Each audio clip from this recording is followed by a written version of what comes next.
Hoy traemos la historia de un tesoro cultural que se perdió no por un cataclismo ni por una guerra, sino por algo mucho más silencioso.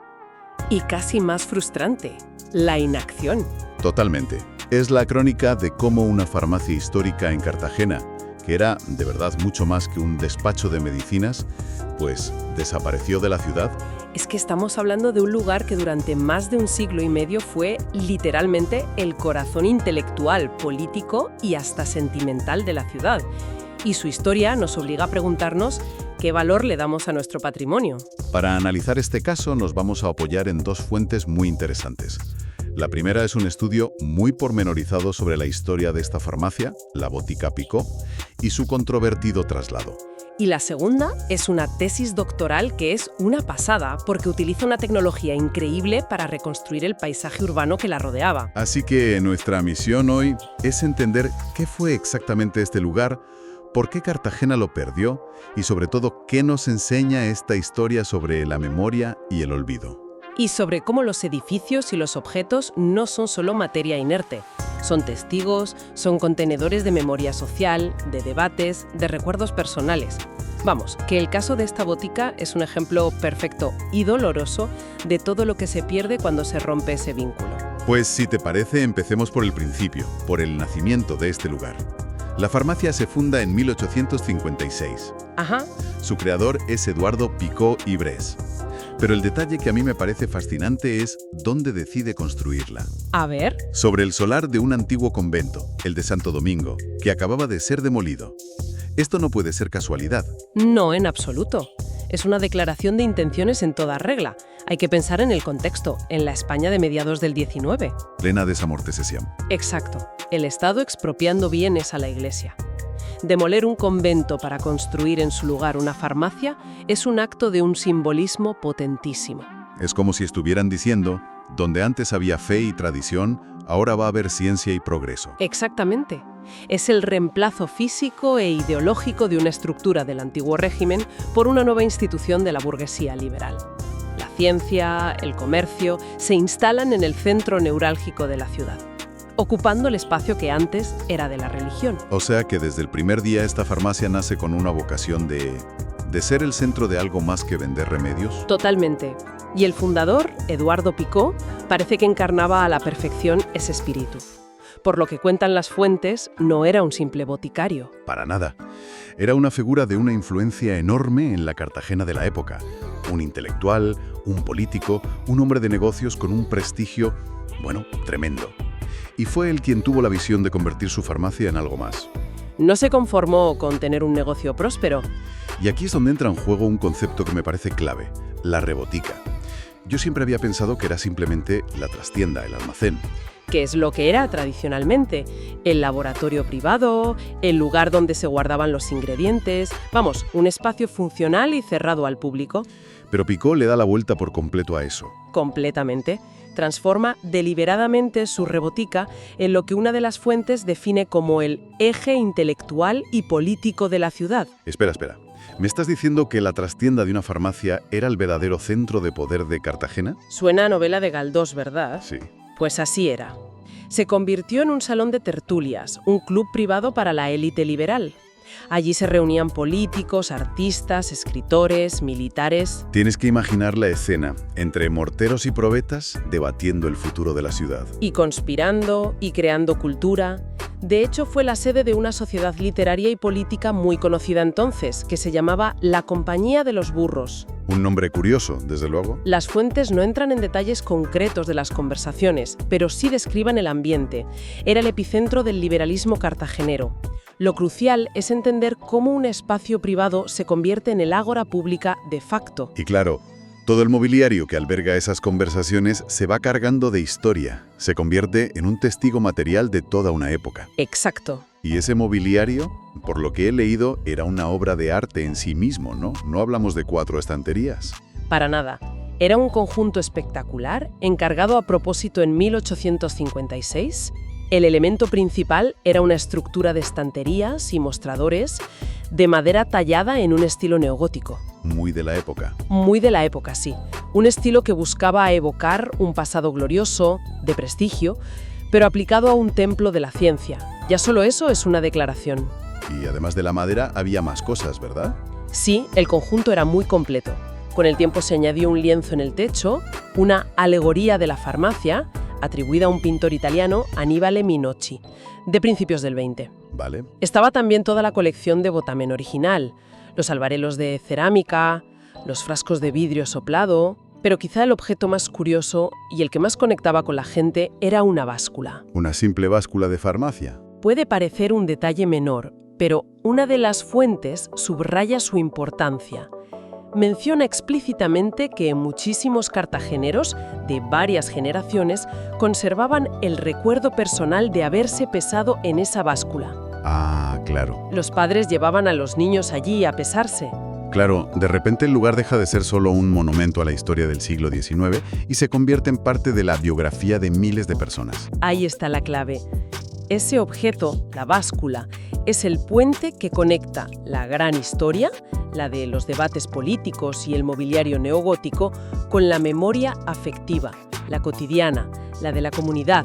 Es lo que lo convierte en un lugar querido. Exacto. Y es el vínculo que hace que su pérdida se sienta como algo personal, no solo como la pérdida de un activo patrimonial. Es que es una crónica de un fracaso anunciado, un ejemplo de manual de mala gestión. Todo empieza con la buena voluntad de los herederos de la última farmacéutica. Que querían que se quedara en la ciudad. Su deseo era que la colección no se dispersara y sobre todo que se quedara en Cartagena. Así que se la ofrecieron al ayuntamiento. O sea que la primera opción, la ideal, estaba sobre la mesa. Estaba ahí y parece que al principio hubo movimiento. En marzo de 2018, un grupo de la oposición, MC Cartagena, lleva el tema a un pleno municipal. Presentan una moción para que el ayuntamiento acepte la oferta y la custodie. Y el gobierno local de entonces se compromete. Se compromete a actuar. Pero ahí se quedó todo. En una promesa. En una promesa que no se tradujo en acciones. Pasa el tiempo y, según denunciaba la oposición, se entra en una parálisis en la gestión política. No hay avances, no hay oferta formal, no se asigna presupuesto, nada. Y mientras la colección en un limbo.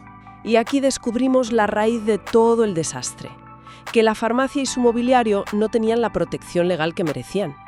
Resulta que en 1998, 20 años antes, se había iniciado un expediente para declararla bien de interés cultural, un BIC. La máxima protección. ¿La máxima? 20 años. ¿Y qué pasó con ese expediente? Nada. Nunca se llegó a formalizar. Se quedó en un cajón durante 2 décadas. Es que es increíble. Cuesta creerlo, ¿verdad? Fue negligencia, desinterés. Las fuentes no lo aclaran, pero el resultado es devastador. La falta de esa protección legal significaba que, a pesar de su valor público, legalmente seguía siendo un bien privado. Con lo cual, sus dueños podían venderlo. Exacto. Por mucho que quisieran donarlo a la ciudad, podían también, legítimamente, venderlo. Y la paciencia de la familia, pues, tiene un límite. Claro. Desilusionados por la falta de respuesta, en 2019 llegan a hacer algo que causó una conmoción tremenda en la ciudad. Sí. Ponen el mobiliario a la venta en un portal de internet. Imagínate, un tesoro neogótico, el centro neurálgico de la ciudad durante un siglo, acabó en una especie de Wallapop del patrimonio. Es surrealista. Totalmente. Lo es. Una asociación de defensa del patrimonio, Dafne, dio la voz de alarma. Intentó mediar de nuevo, pero ya era tarde. El ayuntamiento seguía sin mover ficha. Y entonces apareció un otro actor. Entonces apareció la Universidad de Granada. Y ellos sí mostraron un interés real, rápido y efectivo.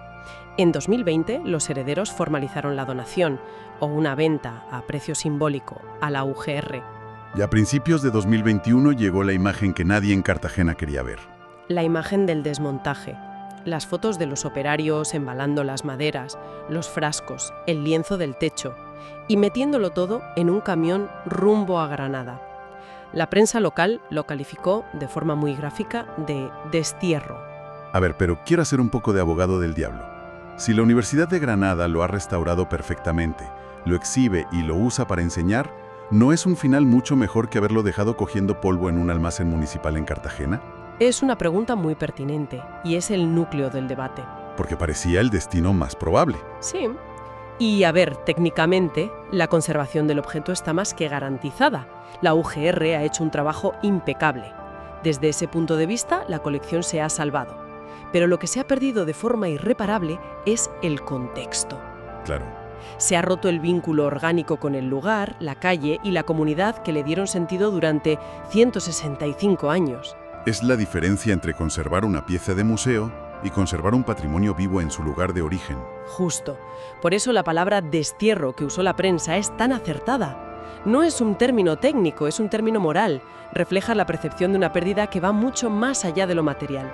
La sensación de que a la ciudad le han amputado un trozo de su memoria. Exacto. La farmacia ya no está. El local hoy es otro negocio. Pero ¿qué ha pasado con su entorno?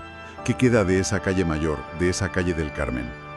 Aquí es donde nuestra segunda fuente, la tesis doctoral, arroja una luz que es fascinante y algo melancólica. Fascinante por su objetivo y sobre todo por su metodología.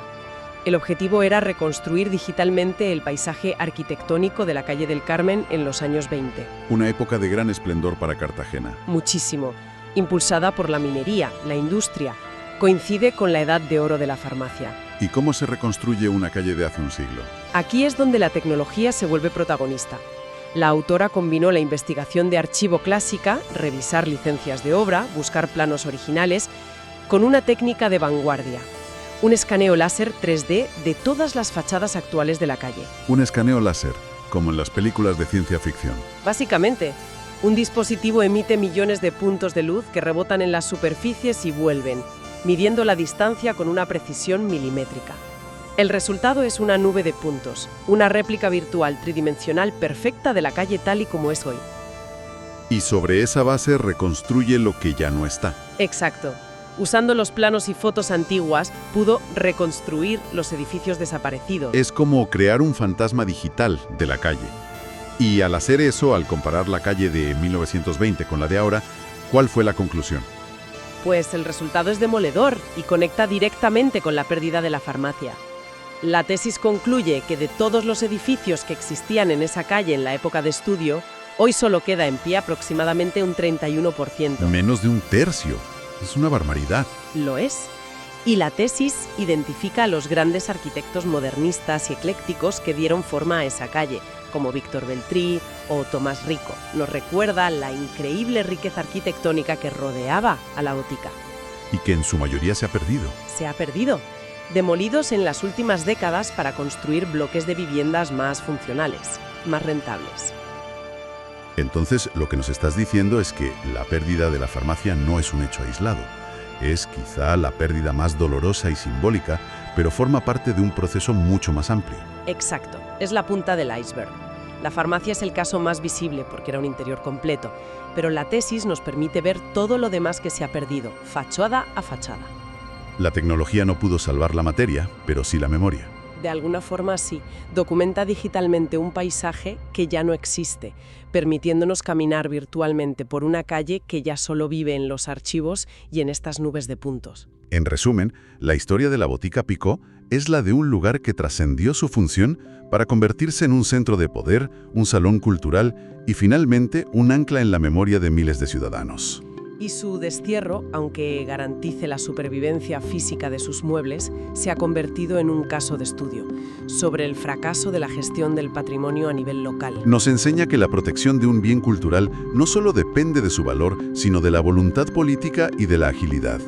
Y cuando eso falla, la pérdida es casi inevitable. Y al mismo tiempo, la tecnología que hemos visto en la tesis nos abre una puerta a nuevas formas de recuerdo, casi como si pudiéramos crear fantasmas digitales de lo que un día fue. Es una herramienta potentísima para la documentación y la divulgación. Pero nos deja con una pregunta final, una reflexión que va más allá del caso de Cartagena. A ver, dispara.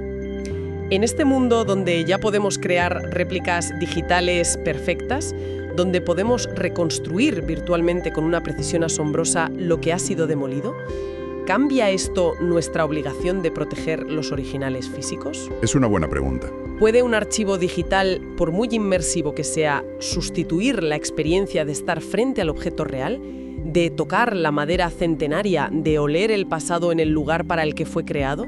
O, por el contrario, la pérdida de lo tangible, de la materia con historia, sigue siendo una herida cultural insustituible que ninguna simulación puede curar.